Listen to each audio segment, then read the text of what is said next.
Bien, en esta presentación quería hablar acerca de las estructuras de las proteínas. Vamos a ver a qué refiere cuando hablamos de estructura primaria, secundaria y terciaria y cuaternaria de las proteínas, ¿sí? Entonces, como les decía, tenemos esas cuatro niveles de análisis: estructura primaria, secundaria, terciaria y cuaternaria. Y acá una breve representación de cada una de ellas, teniendo como referencia una proteína que es la hemoglobina, que es la proteína encargada de transportar oxígeno en nuestra sangre, dióxido de carbono, en fin. Y acá como una representación de cuando hablo de estructura primaria, ¿a qué me refiero? ¿Sí? Que sería la secuencia de aminoácidos básicamente, ¿sí? Unidos por enlaces covalentes. La estructura secundaria es como esta cadena de aminoácidos se pliega, ¿sí?, sobre sí misma, dando ciertas regularidades, y hay ciertas fuerzas que estabilizan esa estructura secundaria. La estructura terciaria tiene que ver con la participación de ya otras fuerzas también similares a la de la estructura secundaria, pero como esa cadena se pliega sobre sí misma, se combina con otros tipos de estructura secundaria en algunos casos, ¿sí?, generando ya un análisis mayor. Y finalmente la estructura cuaternaria, que tienen algunas proteínas, no todas, que tiene que ver con la participación de distintas cadenas polipeptídicas interactuando y generando una estructura mayor, ¿sí? Acá con colores vemos como cuatro zonas distintas. Después vamos a ver algo más de la hemoglobina para entender la estructura cuaternaria. Bien, cuando hablamos entonces de la estructura primaria, hablamos básicamente de esto: la secuencia de aminoácidos que forman la cadena.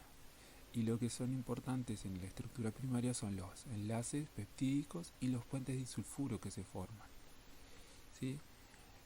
¿Cómo nace una proteína? Básicamente tenemos el ADN. Este proceso después lo podemos trabajar un poco más, o lo vamos a trabajar, depende de cómo estemos con los tiempos. Y hay un proceso de transcripción para generar este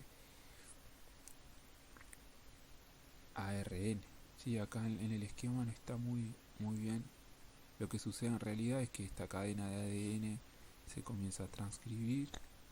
Hay un proceso de transcripción hasta generar ARN mensajero. Y el ARN mensajero, fuera del núcleo, es traducido por unos organelos que son los ribosomas y generan como esta cadena que está representada acá de aminoácidos, ¿sí? Ese es un proceso de, digamos, la síntesis de proteínas, que aún no la vamos a trabajar. Entonces en la estructura primaria tenemos todos los aminoácidos, ¿sí?, la secuencia, con algunos puentes disulfuro interviniendo, ¿sí?, estabilizando. Acá, como un ejemplo, la insulina de la vaca, ¿sí?, tiene dos cadenas, ¿sí?, unidas por puentes disulfuro. La cadena A tiene 21 aminoácidos y la B tiene 30 aminoácidos, ¿sí? Eso sería como un análisis de la estructura primaria. Hasta ahí llego, no analizo más que los enlaces disulfuro y la secuencia de aminoácidos. De los puentes disulfuro son enlaces covalentes, ¿sí?, que se dan cuando tengo el aminoácido cisteína, ¿sí?, que tiene este grupo sulfidrilo, que permite la formación justamente de esto, ¿sí?, que es el enlace disulfuro, ¿sí?, esos puentes disulfuro, ¿sí? A esa estructura se le llama cistina cuando se unen, ¿tá?, y estabilizan la estructura de las proteínas, ¿tá? Como todas las interacciones que vamos a ver generan esa estabilidad, y esto lo hacen a nivel de la estructura primaria. Cambios en la secuencia. ¿Por qué es importante analizar la secuencia o la estructura primaria, es decir, la secuencia de los aminoácidos? Porque muchas veces cambios en la secuencia generan alteraciones que pueden comprometer la función biológica de la proteína, o sea, que ya no sea capaz de cumplir la función que tiene designada esa proteína. Y como hemos visto, las proteínas tienen variados tipos de funciones, ¿sí?, y hay cientos de ellas que cumplen funciones similares, de transporte, de regulación, de catálisis, en fin. Pero bueno, a veces sufrir modificaciones en la estructura, en la secuencia de aminoácidos, genera que la proteína no cumpla su función. Un ejemplo muy conocido es el caso de la hemoglobina cuando tiene modificaciones y genera lo que se conoce, tiene una modificación en un sector, en un aminoácido en particular, y genera una enfermedad conocida como anemia falciforme, ¿sí? La hemoglobina se encuentra dentro de los glóbulos rojos, ¿sí?, de la sangre. Así, cuando se observan los glóbulos rojos tienen esta forma, ¿sí? ¿Sí? Como de con un volumen determinado, así como una concavidad en el centro, forma característica, y los que tienen los glóbulos anormales, ¿no?, que tienen este tipo de hemoglobina, ¿sí?, falciforme, se encuentran con una forma como esta, de hoz, se les dice, o también estrellados así, y eso impide que se dé un normal funcionamiento y un síndrome bastante particular ahí. ¿Cuál es el problema de la anemia falciforme? Básicamente ocurre de que en lugar de tener un aminoácido en la secuencia, ¿sí?, que sería el ácido glutámico o glutamato, lo que ocurre es que ese aminoácido es sustituido por valina.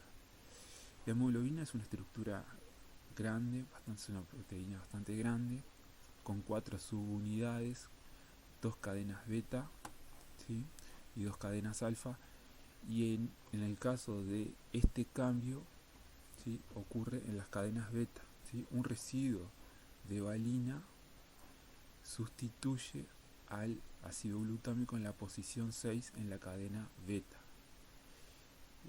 y eso crea un contacto hidrofóbico. Genera, entonces después, bueno, en realidad el estudio de la anemia falciforme y qué cambios ocurren ahí es un proceso bastante más complejo, pero básicamente observamos de que tengo un residuo o un radical hidrofóbico que está sustituyéndome a un radical polar, ¿sí?, con afinidad por el agua, ¿sí?, o sea, con características totalmente opuestas, y esto genera realmente un problema. Muchas veces ocurre de que hay cambios que no generan problemas sustanciales, mutaciones silenciosas, pero en este caso en particular está estudiado y se ha detectado que la razón de la anemia falciforme es este cambio en ese residuo de aminoácidos. Entonces esto lo pueden analizar analizando o estudiando la estructura primaria de las proteínas, viendo que, bueno, en esa cadena de aminoácidos, en la posición 6, hay este cambio, lo que genera todo lo que viene después, ¿sí?, que es la formación de glóbulos rojos anormales y por lo tanto el desencadenante de esa enfermedad. La estructura secundaria tiene que ver con disposiciones estables, particulares, que se dan en donde hay interacciones no covalentes que estabilizan esas estructuras, que se analizan y que son bastante repetitivas, ¿sí? Las que vamos a ver son la alfa hélice, la estructura secundaria alfa hélice y la beta plegada, que dependen lógicamente, ¿no?, de la estructura primaria, ¿sí? De acuerdo a la secuencia de aminoácidos se va a generar una conformación u otra. Bueno, esta estructura se mantiene gracias a enlaces intracaternarios, ¿sí?, o sea, dentro de las cadenas, entre los grupos aminos de un enlace peptídico, en realidad ya no es un grupo amino, y el grupo carboxilo de 4 aminoácidos que le siguen. Esto es sobre todo en realidad estoy hablando de la alfa hélice, ¿sí? Si nosotros bueno, tiene a simple vista la vemos como una espiral, ¿sí?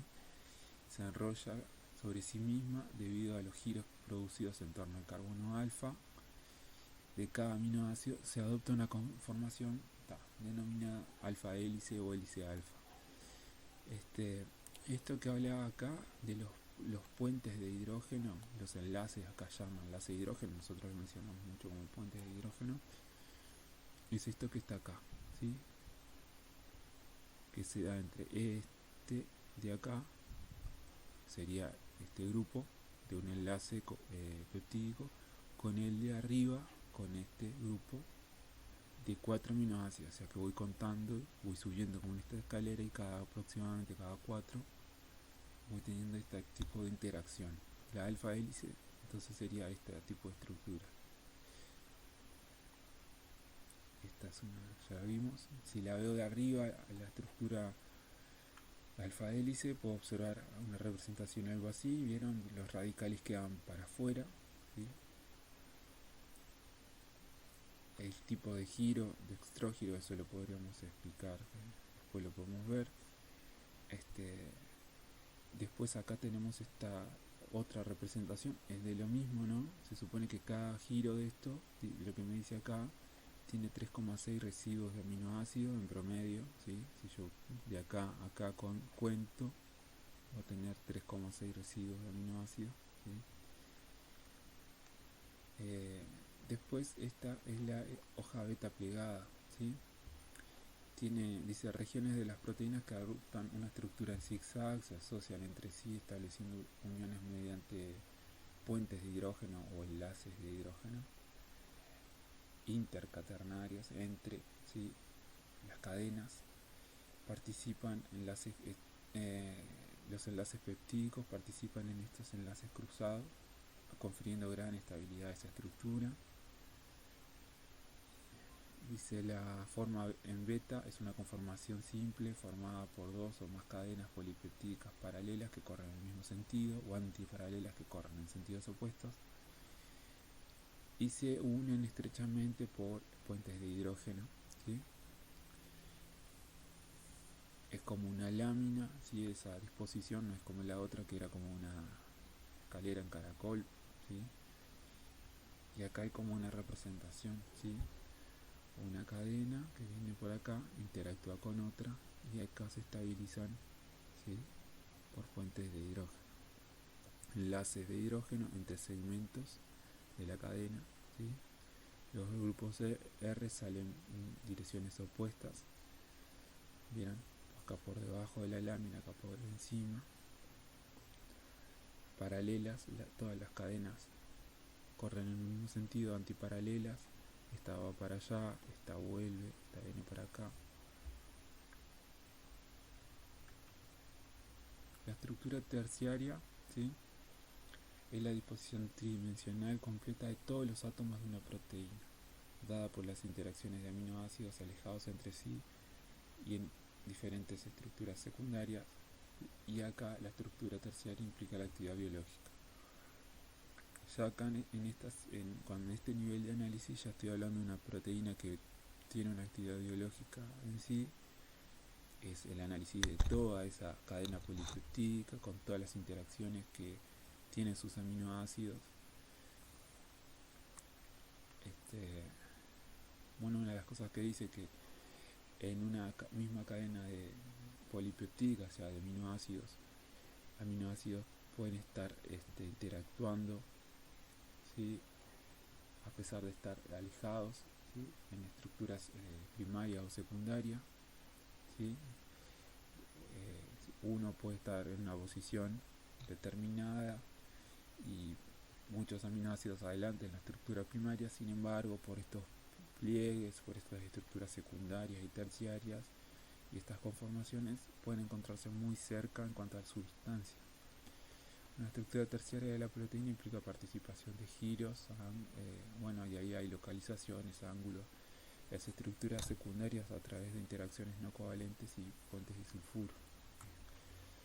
Podemos clasificar de acuerdo a la estructura terciaria en fibrosas y globulares. Son conformaciones muy estables, ¿sí? Energéticamente.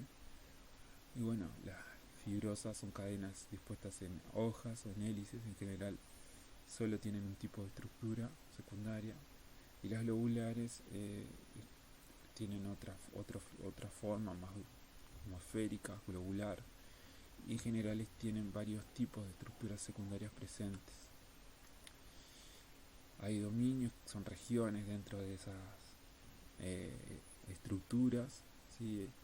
Hay motivos, le dicen, como patrones en el plegamiento. Esto lo analizamos mejor con una animación que ahora les quería presentar. La estructura cuaternaria, bueno, se da cuando tengo en realidad más de una cadena polipeptídica interactuando, ¿sí?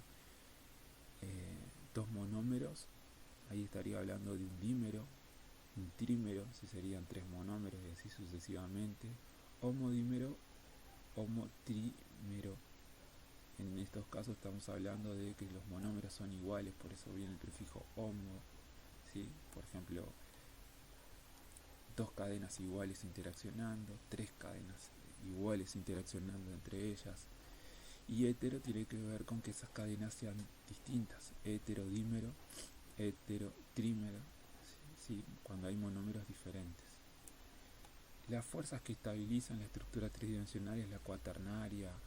Las terciarias son interacciones hidrofóbicas, puentes de hidrógeno, enlaces iónicos, puentes disulfuro o enlaces disulfuros, interacciones de Van der Waals. Esta imagen, bueno, son muy importantes para mantener esa estructura de las proteínas, ¿no? Todo ese plegamiento, esa conformación, esa estereoespecificidad, son muy importantes esas interacciones, esas fuerzas estabilizadoras. Y en esta imagen quería detener un poco más. Supongamos que tenemos la estructura, ¿sí?, de la proteína con secuencias de alfa hélice, algunos bucles, ¿sí? Y acá residuos de aminoácidos interaccionando de distinta manera, ¿sí? Interacciones hidrofóbicas, ¿sí? Cuando tengo radicales que son hidrofóbicos, como es estos dos casos, ¿sí? Puentes disulfuro, ¿sí?, interaccionando. Vieron que si yo analizo esta secuencia, esta es mi cadena, su inicio y este es el final. Entonces yo voy haciendo todo un recorrido con todos los aminoácidos de la estructura primaria, ¿sí? Y aminoácidos que en la estructura primaria pueden estar muy distantes, como este acá y después este más allá adelante, se vinculan muy próximos en el espacio. Eso es por el plegamiento que la proteína van adoptando. Acá tenemos puentes de hidrógeno, fuerzas de Van der Waals que se generan ahí,